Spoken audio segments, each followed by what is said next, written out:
Disclaimer, এই ভিডিওটি শুধুমাত্র বিনোদনের জন্য তৈরি করা হয়েছে, দয়া করে কেউ সিরিয়াসলি নেবেন না। অনেকদিন পর ছেলে চিঠি আসছে, তো দেখি কি লিখছে। বাবা তোমার দরবারে সব পাগলের খেলা। আরে ওখানে বলতেছি বাবা, তোমার কথা অনেক মনে পড়ে। টিকটক দেখতে দেখতে মাথা নষ্ট হয়ে গেছে। এই শিক্ষকটা ছেলেবেলে নষ্ট করে ফেলাইছে। এই বাড়িতে সব আছে কিন্তু শান্তি নাই, সোফা আছে কিন্তু কভার নাই। আমি পুরুষ কিন্তু না না বলা যাবে না, রোজার মাস। কিন্তু আমার বউটা ভালো না, কথায় কথায় শুধু গাড়ি দেয়। এ মাথা তো কোন গালি দিলাম? তুই কি কইস? আমার মুখের ভাষা এ মাথা। আমি একবার তো গালি দিছি, আর তুই বলিস আমি তোরে গালি দেই? আমার এই ঘরে কোনো দাম নেই। যাই হোক, আমার পোলাটা অনেক ভালো, আমাকে না বলে কোনোদিন একটা কাজ করে না। আব্বা আপনারা না জানেন কাম করে ফেলাইছি, বিয়ে করে ফেলেছি। যে বিয়ে করলি আমার একবার বলছিস। এ আব্বা, আপনি যখন বিয়ে করছেন আমাকে একবার বলছেন আমি আপনার নিজের ছেলে, মানে না বিয়ে করছেন তাই আমিও বিয়ে করছি। আচ্ছা বিয়ে যে করছিস তোর বউ কই?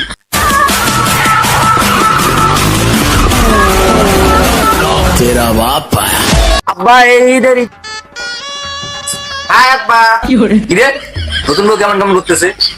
আইসা বলে আবার হাই আব্বা, লজ্জা পায় না? তোর বউয়ের তো মনে হয় শরীরের সমস্যা আছে, গরম লাগতেছে। কি করতেছো? নতুন বউ শরম পাইতে হবে। দেখছেন আব্বা, আমার বউ শরম পায়। হ্যাঁ দেখতেছি তো, খুব শরম পায়। সব ঠিক আছে, নতুন বউ কি সালাম কালাম করবেন না? কি কন আব্বা, আমার বউ সালাম দেয় না মানে? আমার বউ অনেক লক্ষ্মী, মানুষ দেখলেই সালাম দেয়। যাও সালাম করো। না না মানে? না মানে আব্বা, তুই নতুন বউ, একটু হইলে তো সম্মান করবি। যা সালাম কর।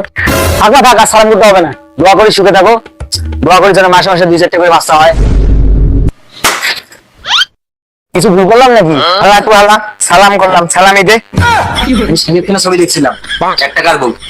তো এই নাও 2 টাকা, আজকে থেকে তুমি আমার 2 টাকার বউ। তোমার বাপ তো তোমার থাকি বেশি ফকিরনি, এক বান্ডেল বিড়ি কিনবো তারও তো টাকা দেয় নাই। ওই ওই আমার ভিতরে এইভাবে তাকাই আছে। তোর কি আবার নতুন করে কল লাগবে? সালামি দে। এই নাও, আজ থেকে তুমি আমার ছেলের 5 টাকার বউ। আর তোমারটা রাত্রে দেবো। আজকে খেলা হবে ক্রিস গেলের মতো। কিন্তু কিরিচ গেল তো মাঝে মধ্যে আউট হয়। আম্মা বাসর ঘর সাজান ফুল দিয়ে। বাবা ফুল তো নাই। তাতে কি হয়েছে আম্মা? এমনি হবে। ও আবার নষ্ট হয়ে গেছে, বাপের সামনে কি করে তাও বোঝেন। চলো শুরু করি। শুরু করি মানে? তুই যদি আমার সাথে উল্টা পাল্টা কাজ করার চিন্তা ভাবনা করিস তাহলে তোরটা কেটে দেবো।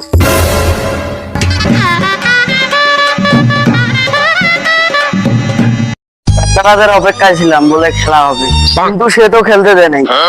মানে ফ্রি ফায়ার। এই রাত নিয়ে কত আশা ছিল। যাই বউয়ের হাত পাম ধরে যা মাপ চাই, যদি দেয় তাহলে খেলা হবে। মানে ফ্রি ফায়ার। আব্বা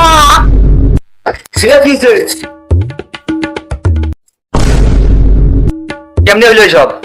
আব্বা, আমি এতক্ষণ ধরে খেলতে চাইছিলাম কিন্তু গায়ে দেয় নাই। মানে ফ্রি ফায়ার। এই দুঃখে বাইরে গেছিলাম, আয়া দেখি এই অবস্থা। আব্বা আমি অপায় খেলা শুরু করবো, তার আগে আমার মনে হয় এখানে বড় একটা সমস্যা আছে, এটা একজনের সমাধান করতে পারে।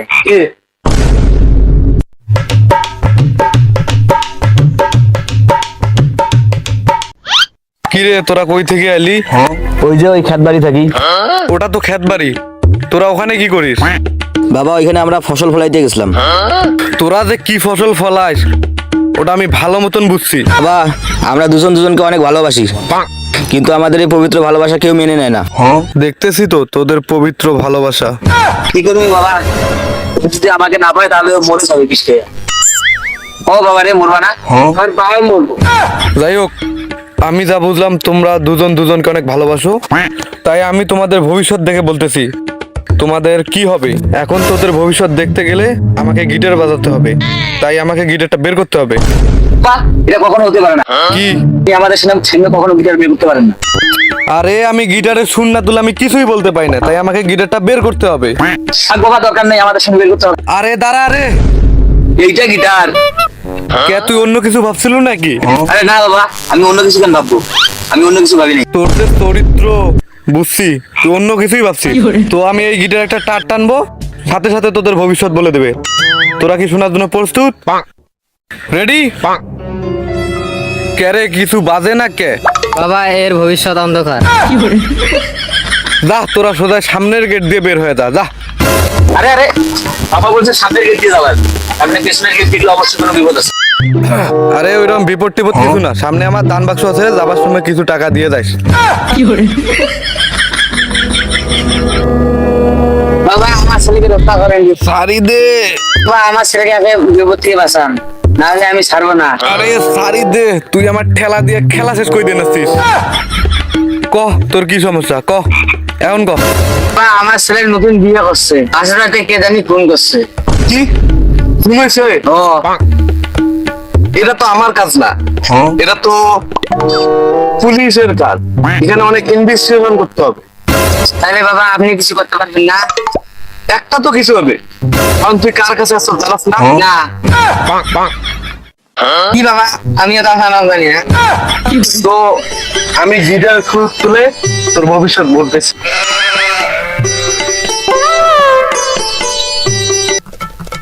এই থেকে সোজা সামনে গিট দিয়ে বেরোবি, তারপর ওখানে একটা দান বাক্স দেখবি, দেখার পর ওখানে কিছু টাকা রাখবি, তারপর আমার হাঁটা ধরবি, হাঁটা ধরার পর সামনে দেখবি 3 জন মহাপুরুষ ঢুকবে, তার সাথে একজন বীর পুরুষ ঢুকবে, তারাই তোর এই কেসটা সম্পন্ন করবে।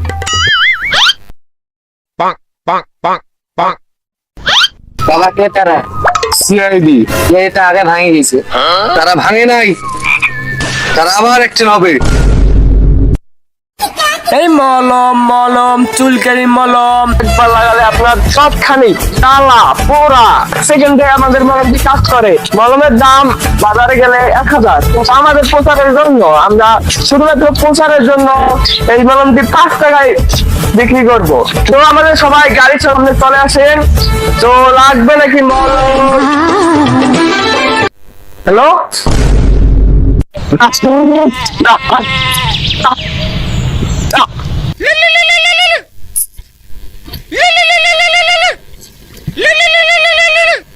হ্যালো,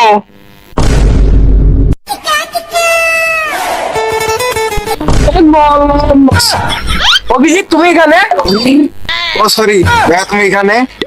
অভিজিৎ আমার এই নাম্বারে ফোন দিয়েছে। তোমাদের কি খবর বৎস? এসব বান্ধাবি অন্য কালকে দেখাম স্যার। ফ্ল্যাটটি ভাঙার পর অভিজিৎ গিয়ে ছাগল চড়বার জন্য, আর আমি গেছি মলম ব্যবসার জন্য, আর তুই তো বান্ধামি করতেছি। ভাইয়া তুমি সিআইডি আবার কেস হয়েছে, আর এইবার কেন সিআইডি রে ঘুরে দাঁড়াতে হবে? তাই তোমরা কি চাও না তোমাদের সে আগের লিডার এসিপি আবার খুলে আসো?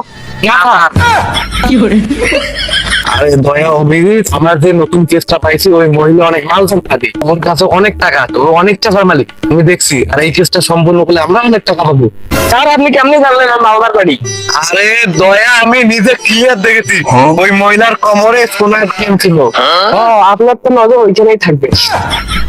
তাই সিআইডি এটাই লাস্ট সুযোগ, তাই আমরা সবাই এর উপর হাত থেকে কাপটা খাবো। হাত দাও, এতে কাজ করবে। কিরে কি হলো হাতটা? না স্যার।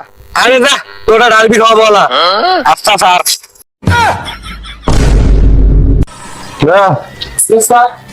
এইটা সেই বাসর ঘর ছিল না? Yes sir. ইনভেস্টিগেশন শুরু করে দাও তো তাড়াতাড়ি। অভিজিৎ ভালো করে দেখো তো আশেপাশে। দয়া স্যার এখানে খোঁজাখুঁজি পর কিছু পাইলা? পাইছি একটা, অনেক খোঁজাখুঁজি করে একটা কাগজ পাইছি। অভিজিৎ কোনো একটা কাগজ পেয়েছেন মানে করতে পারো? না স্যার। দয়া তুমি কাগজ পেয়েছেন মানে বুঝতে পারো? অভিজিৎ কিছু বুঝতেছো নাকি তুমি? না স্যার। এর মানে দয়া একটা কাগজ পেয়েছে। দয়া ইয়েস স্যার। অভিজিৎ কই? অভিজিৎ তো পোস্টমর্টম করতে গেছে। ও আজকে ফ্রেডিরে অনেক মিস করতেছি রে। ফ্রেডি থাকলে কেসটা তাড়াতাড়ি সম্পন্ন করতে পারতাম।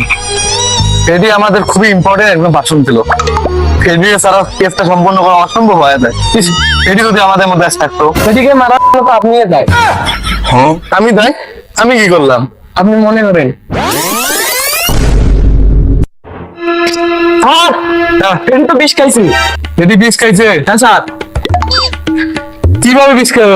কি হয়েছে? স্যার ওর গার্লফ্রেন্ডের সাথে করতে চাইছিল। রোজা রমজান মাস, ভাবছো ওর গার্লফ্রেন্ডের সাথে কি করতে চাইছিল? স্যার ইফতার। ও, তো এখন কি করা যায়? ডাক্তারের কাছে নিয়ে যাই চলেন। না না, ডাক্তারের কাছে যে বাড়তি খরচ করে দেবেন না, ওটা উপরে তোল, আমি চিকিৎসা করতেছি। তোমার এইটা ক্ষয় দাও। এটা কি স্যার? এটা বিষ। আমি ছোটবেলায় বইয়ে শুনছিলাম যে বিষে বিষ ক্ষয় হয়। তো তুমি এটা ওকে ক্ষয় দাও, তাহলে ও দেখবা কিছুক্ষণের মধ্যে উঠবে। আমি একটা পাঁচ বন্ধ করছি, এর মধ্যে উঠবে। খাওয়া 1 5 উঠছে। ইয়েস স্যার, সোজা উপরে উঠছে। আর ওখানে যাকে পোস্টমর্টম করলাম তার কাছে কোনো রক্ত ছিল না। মনে হয় ওখানে একটা জ্যান্ত লোককে কাটলাম। স্যার ওখানে তো কিছুই পাই নাই, শুধু এই কাপড়টা পাইছি। স্যার এটা তো দাওয়ানে। দয়া তুই পালা না, আমি দেখবো। এসিবি তো বাসে আছে, তুই দৌড়াও না, তুই দৌড়াও। কিডনি ফুসফুস যা আছে পাচার করো অর্ধেক অর্ধেক।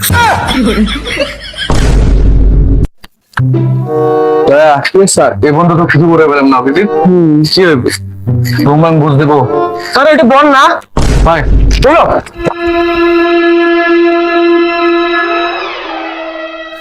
বল না। মেয়েটা কি? এটা আমার নিতে গেলবে, তাদের মধ্যে আমার যায়নি। এই যে আছে না, এখন আমার সারা হারেন। আরে দয়া, তুই তো বরকেই মারি দিলি, এখন কি হবে? এই মলম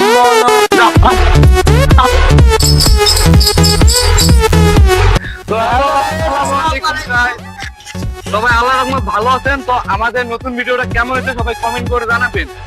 আর সাউন্ড কোয়ালিটির জন্য আমরা আন্তরিকভাবে দুঃখিত। ফেসবুক থেকে দেখলে আমরা সবাই ফলো করবেন, আর ইউটিউব থেকে দেখলে সাবস্ক্রাইব করবেন, আর ভিডিওটা ভালো লাগলে লাইক করবেন। তো সবাই ভালো থাকবেন, সুস্থ থাকবেন।